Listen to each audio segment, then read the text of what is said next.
spoke behind in the 1939 Fleet 16, or the Fleet Fish, a World War II training aircraft. Flying that aircraft is Jim's nephew, Rudy.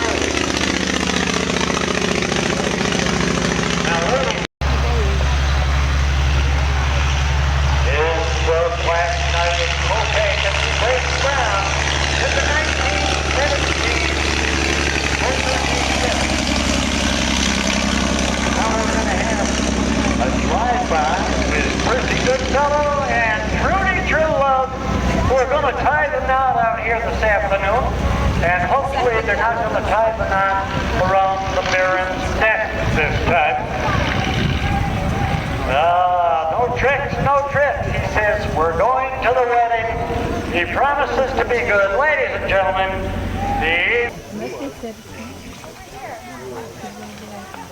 now these airplanes don't have brakes on. Any of these tail dragger aircraft land with a tail skid that digs into the turf, and that acts to slow the airplane down just a little bit.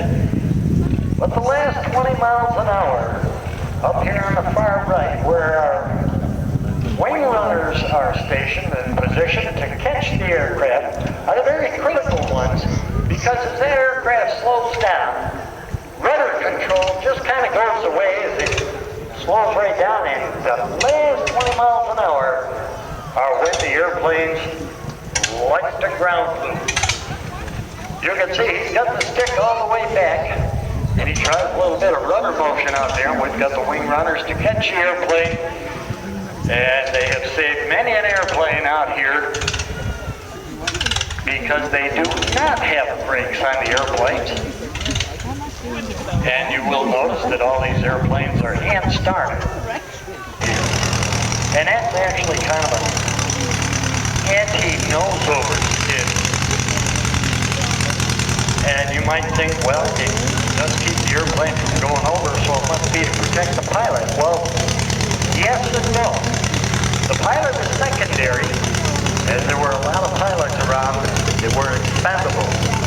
But the propellers on these aircraft were quite rare and very hard to get.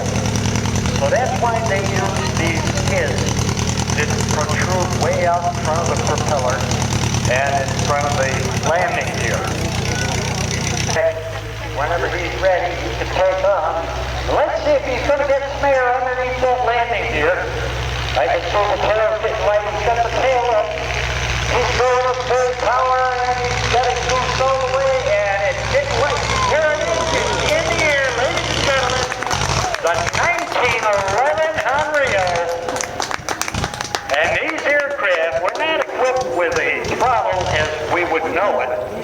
They're equipped with a flip switch, so it's either full power or off. And you could hear him control the speed of that engine as he went by flipping that switch. And it's a switch on the handle. And we're going to give him the okay takeoff flag. We'll hold it up high so he can see it. And when he's ready, he's going to go all the way up on the power. All 35 horse. And he's building up a lot of speed. He's got the tail up. And he's getting light on the main gear. And there it is, folks. It's airborne. 102-year-old airplane. Now, can you imagine flying this over 23 or 24 miles of water? And now the wing handlers are going to get a workout as they chase to catch the airplane. And they're going to grab it right by the fuselage, bring the engine and fire around. The 9-cylinder engine. And the cylinders spin with the propeller. And you'll notice it has a very unusual, distinct sound to it. And you may get a whiff of the exhaust in the aircraft. It sounds just like model airplanes do. Because basically that's what it is. Castor oil and benzene or gasoline.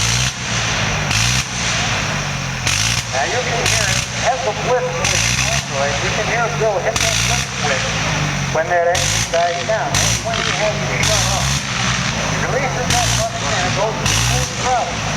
You get full on, full off. And you'll hear it if he changes the magneto setting. I believe there's a half a dozen different settings on the magneto. Get up to altitude, you can run this aircraft on 3 cylinders. And it sounds really weird when it's airborne. However, at a landing, this thing wants to come down like a well-breathed brick. As he takes to the air in his quest to find Trudy Trudeau.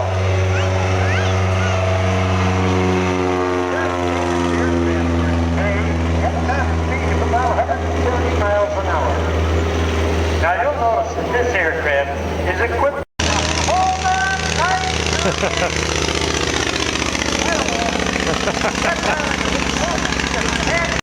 Is an ultra rare JN4H Jenny. Now what makes this aircraft ultra rare is the fact that it is one of the very, very few JN4s in the world, for that matter, that flies with the Hispano-Suiza V8 engine producing 180 horsepower.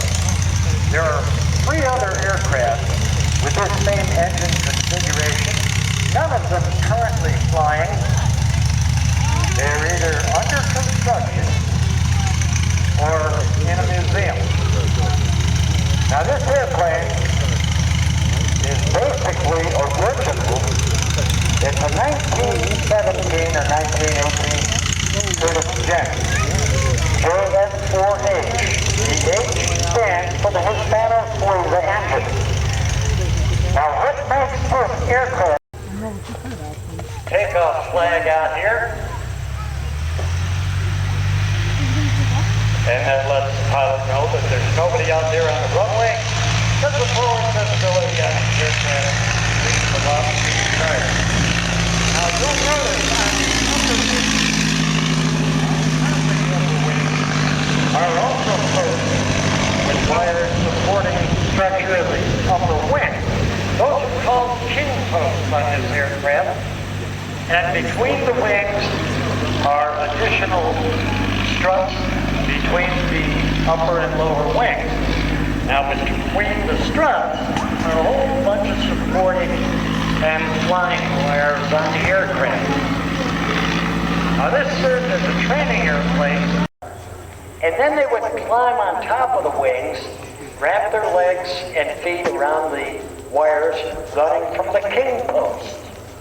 Well, that didn't provide a big enough thrill. So they'd get another airplane flying directly overhead, and they would transfer from the top of this type of aircraft to the bottom wing of the airplane flying above. And this went on for years and years and years. And Bill Morton is bringing that beautiful JN4H in for a landing out here, and he just touched down for a beautiful wheel landing, and you can see how low to the ground those wingtips come as the airplane rocks back and forth on a gear. Once again, it has no brakes, and it has no electrical system, so it's a hand-propped airplane and a manpower stopped airplane. The JN4H Jet. Afternoon, as he's firing up the fire engine, he says, I'm serious about this. That evil Darren is going to pay. And he says he's going to pay dearly. He says, I've got these airplanes armed with bombs, and we're going to take care of the bad boys hangout across the way at Spandau Village.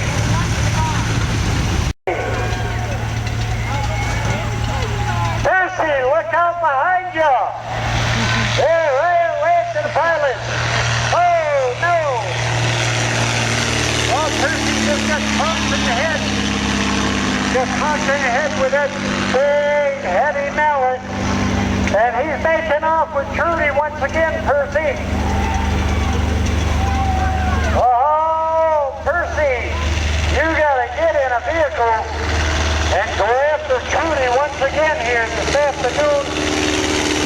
Either Baron is better and he's out by the stag down here.